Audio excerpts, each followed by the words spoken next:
Check, check, check, check. Hey, what's going on, friends? Yeah, it's your pal Jackhammer Mike with another lame video. Well, got some news for you. Your old pal Jackhammer Mike being diagnosed with small cell lung cancer.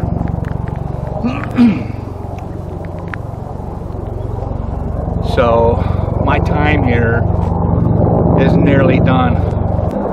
So y'all know that had a few issues with irregular heartbeat, atrial fibrillation is I believe what they called it, and I had a flutter in the lower chamber, so I had like 2 chambers on my heart giving me issues. And had this happen in like it was 2020, maybe 2021, the first time I had an issue where couldn't catch my breath. My sitting heart rate was about 150 beats per minute or better. Blood pressure was up, all that fun shit. So I got cardio version, which is they put you to sleep, they shock you, put your heart back in the rhythm, wham bam, thank you ma'am, you're a done deal. Hopefully, as long as it goes good.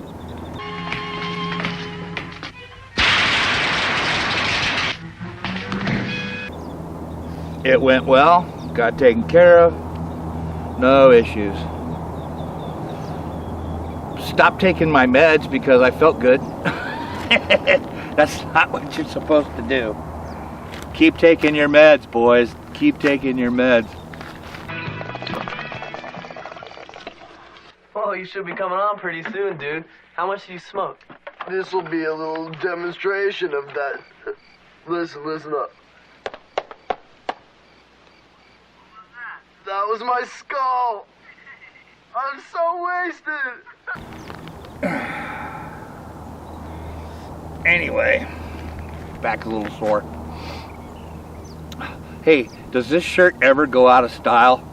Never. It never goes out of style. I was just at Circle K and just walking in and I saw the Red Bull guy bringing in a big cart of stuff, so I figured I'll hold the door open for him. And he starts walking in and he sees the top part of the shirt. Yeah, that's right, man. Nobody needs an AR-15.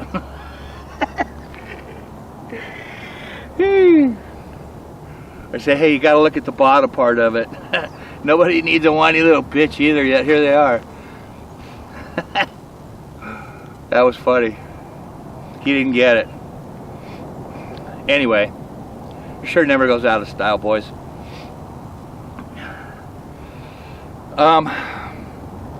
Anyway, getting back to it. Back in November last year, I had some issues.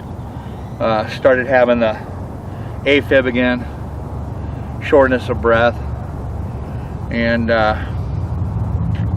went to the ER.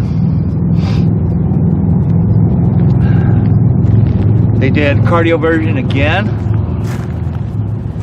and I got hooked up with a cardiologist. I don't remember what his freaking title is, because he's a cardiologist, but he's an electrician.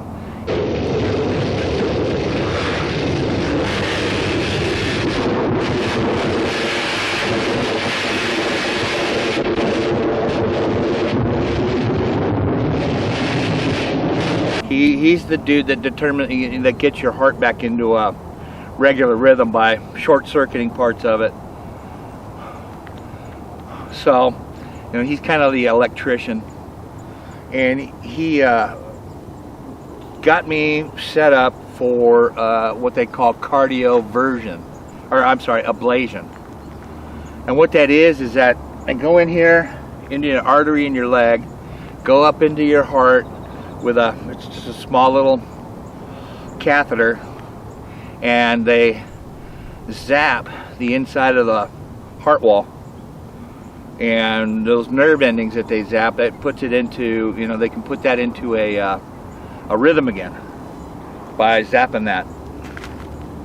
So they're going to do that, and we had it set up for February, and stupid here, I got the wrong damn time of the procedure. So ended up having to skip it and then postponing it for a few weeks. And in that period of time, they had I had scan after scan after scan. And I'm going to be bringing up a lot of points. One of them is, if you've got family that can be with you and take notes. What is that clicking noise? Fantastic. If not, record fucking everything. There's just so much information that you're going to end up having. I'm going to call this series, you know, Cancer for Men or something like that. It's, if you look on YouTube and other sites and you start looking around for cancer videos and, you know, what do people have and all this other fun stuff, you're just trying to learn, do some general research and all, and you see mostly chicks doing it, and breast cancers and things like that. Not really a lot for manly men. And what I mean by manly men is men that have been raised to be gentlemen, to be honorable gentlemen, to work with your hands a lot of times, or be able to work with your hands. You might work with your brain, but you have a lot of men that can use their hands to fix stuff. That's the kind of guys I'm talking about. We don't cry about it. We don't piss and moan about it. Just do it. So where I'm at, I'm just off a road. I haven't been able to get out much yet after this, since this diagnosis, since about February, or since actually last year when that coyote, when the last video I did.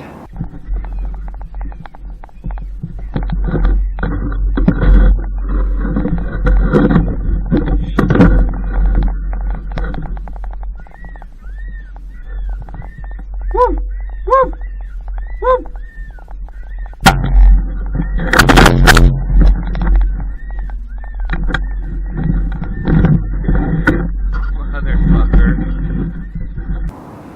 Last time I've been out, I haven't been able to get out. My health has just been bad. But I'm on round 2 of chemo and I feel great. I'll get to all of this in a little bit. So anyway, getting back to it, you know, again, I want to make this for manly men, manly women.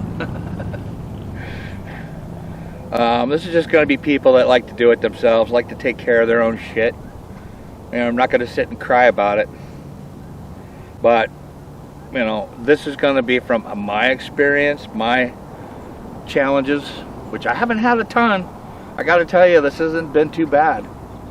I know I'm a dead man walking. I absolutely know that. And I've come to grips with that. That's probably the easiest part of it for me, I think, has been to come to grips with it. I'm okay with leaving now. I'm okay with it. I'll tell you why in a little bit.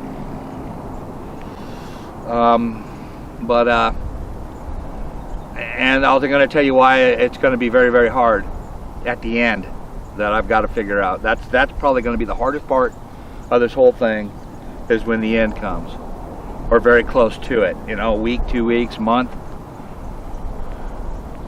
before the end. That's going to be a problem, but we'll get all that. So anyway, getting back to it, in February they were going to do the cardio ablation, And come to find out after they studied the scans that I had a mass in my right lung. So I ended up, gosh, over 3 weekends towards the end of February and the beginning of March, just losing it.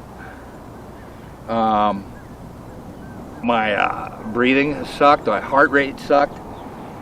I couldn't walk from bed to the bathroom without being totally out of breath and all.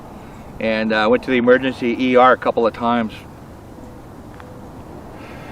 Basically, when the second time I went to the ER, first time they just did it's just cardio, put me on some meds, got my breathing down, got my heart rate down.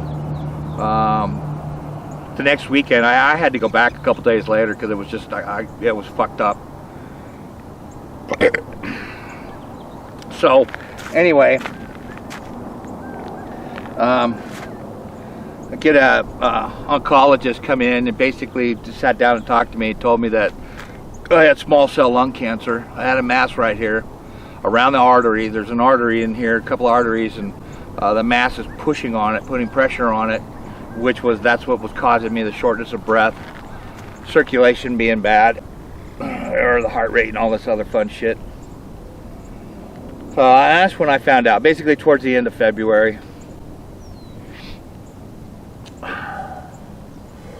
So, long story Reader's Digest version of this is that there is no cure. Okay? Small cell lung cancer is basically my fault. They told you, they warned you. So, you know, my own damn fault. I live hard, drink hard, work hard, smoke hard. I enjoy my life while I've got it. You should too. There's no point in holding back. Not at all, because you could die fucking yesterday. Well, in a car wreck, which is kind of how I wanted to go. I really wanted to just go quick. Now, not so much. I'm not gonna be able to go quick, which is a damn shame. Whatever. I'm just fucking with you. Look, I'm comfortable with this.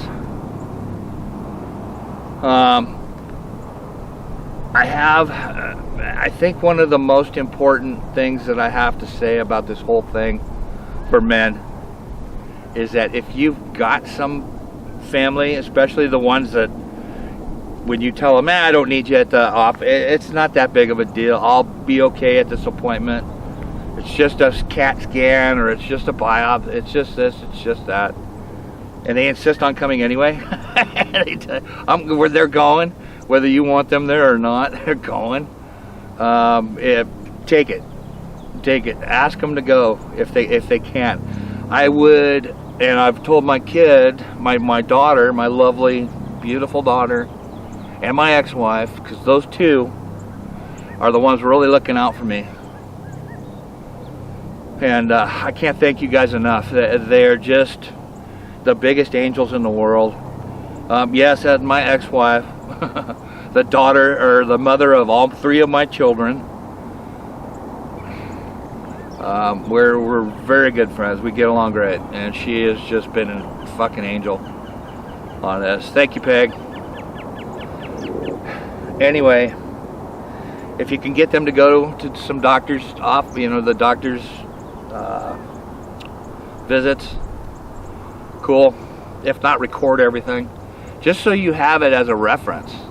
Because here's the thing, well, here's what's going to happen to you.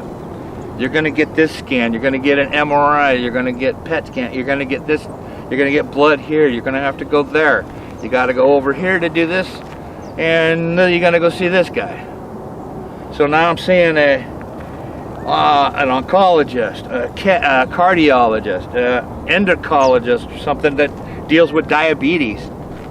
Got me fucking diabetes. Well, they gave it to me with a steroid that was taken swelling or the water out of my body. The body was getting all swollen.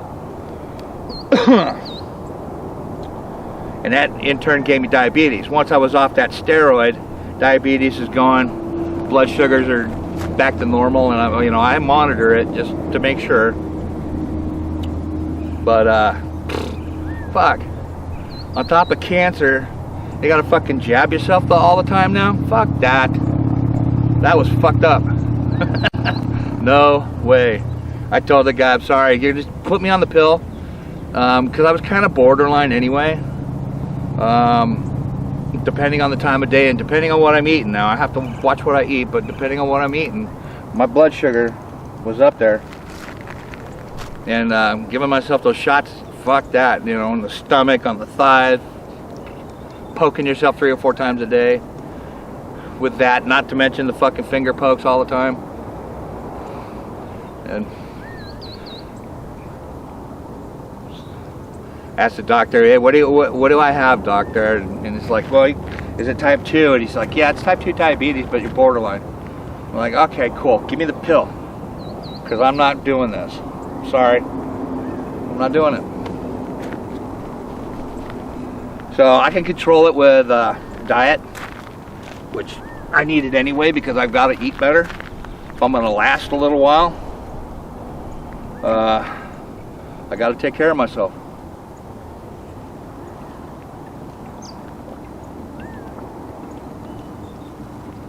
Sorry, I gotta stay hydrated.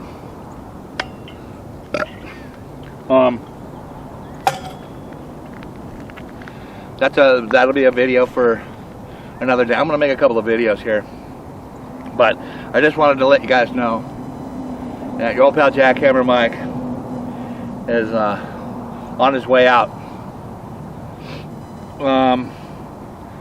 How long? We don't know. My doctor doesn't give me stages, and my doctor won't, hey doc, how long do I got? He won't do it. Dr. Monty's pretty awesome, but yeah, he won't do it. He's like, how do you feel right now? And I said, fuck, I feel great. It's like, okay, there you go. So you have that until you don't have that anymore. Now, there are some things that we're doing to prolong this. One of them is obviously chemotherapy.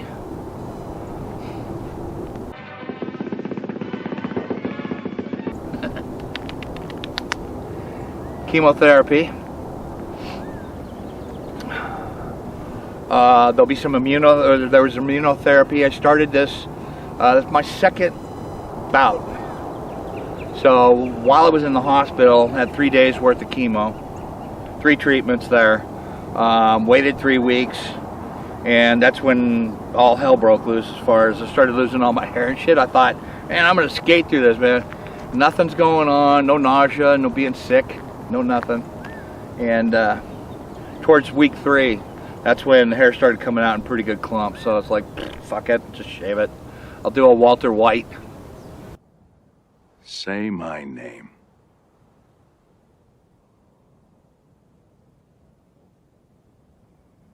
Heisenberg.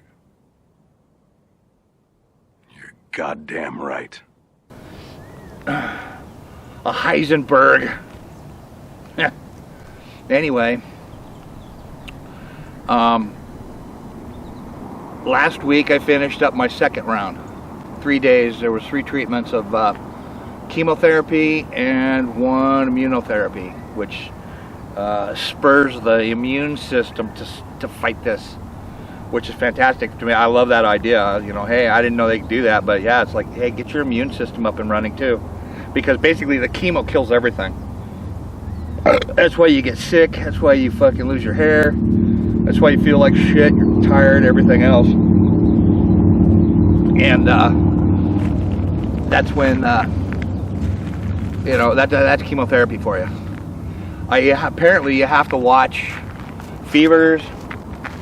You have to watch where you're at. Walking into a grocery store, it's probably not one of the smartest things I've done. without a mask, and the masks don't work for shit anyway. But you have to be careful about getting sick because basically the chemotherapy kills your white blood cells, which fights off infection, and also you know, platelets. It affects everything in your fucking body. That's what it's just toxic. Shit, if I take a piss, I got to put the lid down and flush the toilet twice, and don't let anybody near that toilet apparently because it's so toxic. The nurses have to wear a special gown and shit when they administer it. Chemotherapy is no joke.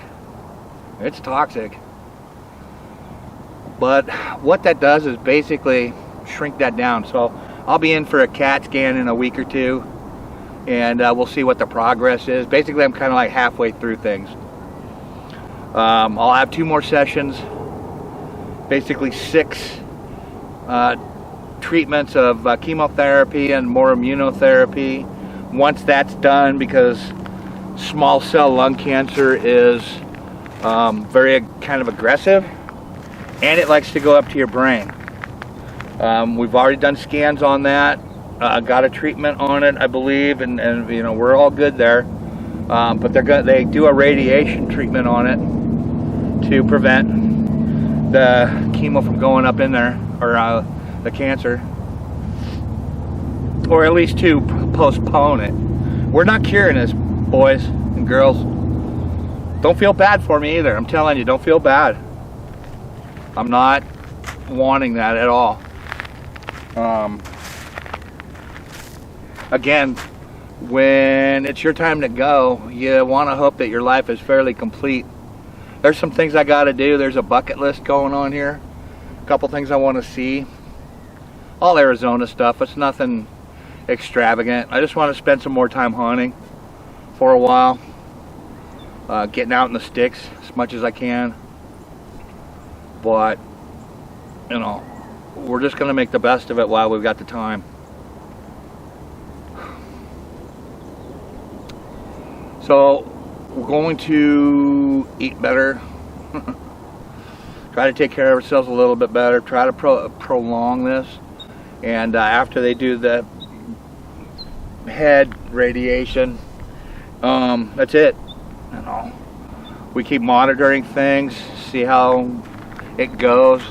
Like I said, my cardiologist is already, he gave me 6 more months. At least 6 months to live, because he's got to see me in 6 months for a follow-up. He's not wanting to let go of this either. I got to tell you, they the cardio ablation from here up into the heart, zap, zap, zap, zap. And I mean, it's not even open heart surgery, but I've been told that that's a $300,000 procedure. Insurance pays for it, but whatever. That's not, it's still fucking expensive no matter how you slice it. And so he doesn't really want to let that go. I don't blame him.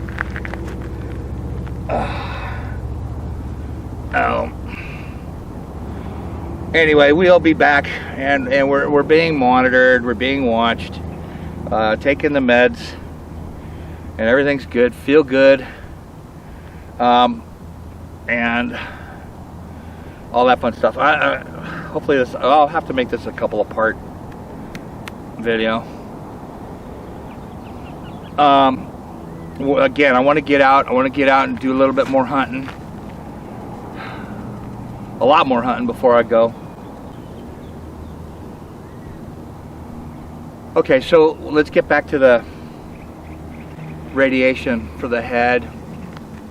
Once that's done, then, you know, in a couple of weeks we'll be basically just being monitored now for, you know, monthly checkups or whatever we're doing. And as long as my health, you know, as long as I feel like this, I'll be all right. You know, not being able to work sucks. Losing my fucking mind, I'm bored as fuck. The problem with working is that with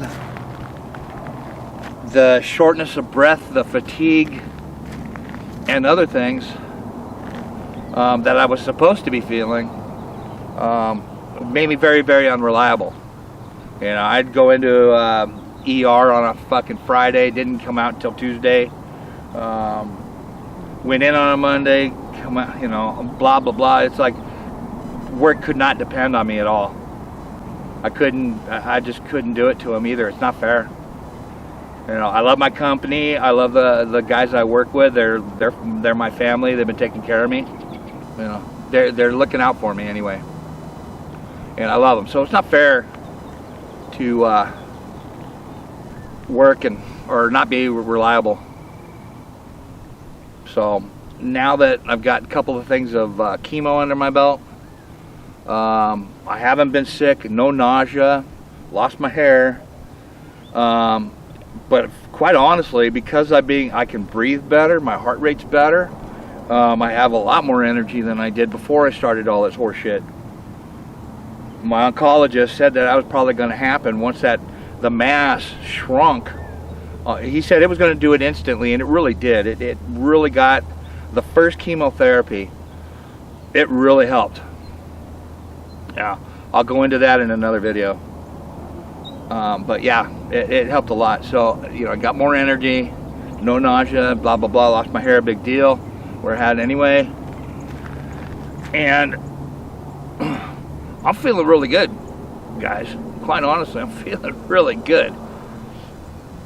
Now, I don't have long-term energy, and I have been down since really haven't been working physically hard since the end of January, when I started getting weird, fatigued and all that. So my stamina's a little bit down, I'm sure, and all, but we're working out, we're exercising. I'm riding either a stationary bike or a bicycle, but I'm going 3 miles at a pop, trying to do it 3 times a day, breakfast, lunch, and dinner, just to keep my stamina up. I want to be able to hike out to spots and, you know, do what I do when I go hunting. You know, I gotta hike out into some of this shit and get some open areas so I can get set up and do my thing.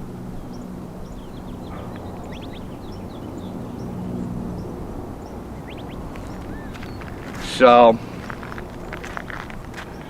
you know, that's kind of where we're at right now. I want to try to give you the best view I can. You know, normally when I do a rant, it's out in the middle of nowhere. Just don't have that luxury right now. But that's a pretty view anyway, ain't it? Arizona's awesome. I'll miss that. You betcha. I'll miss that shit.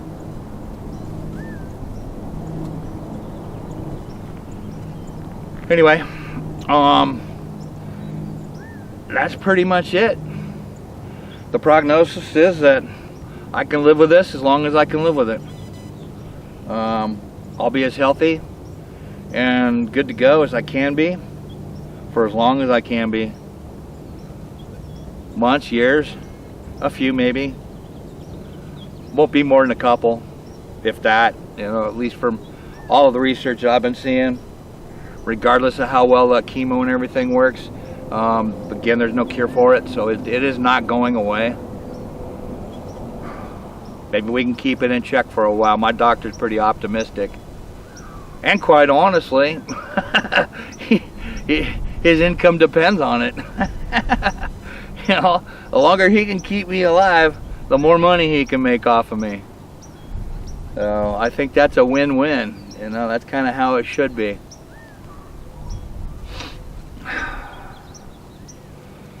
Alright, so anyway, that's the prognosis, diagnosis, Mrs. Opus, I don't know. There you have it, folks. It's your buddy, Jackhammer Mike. I am out.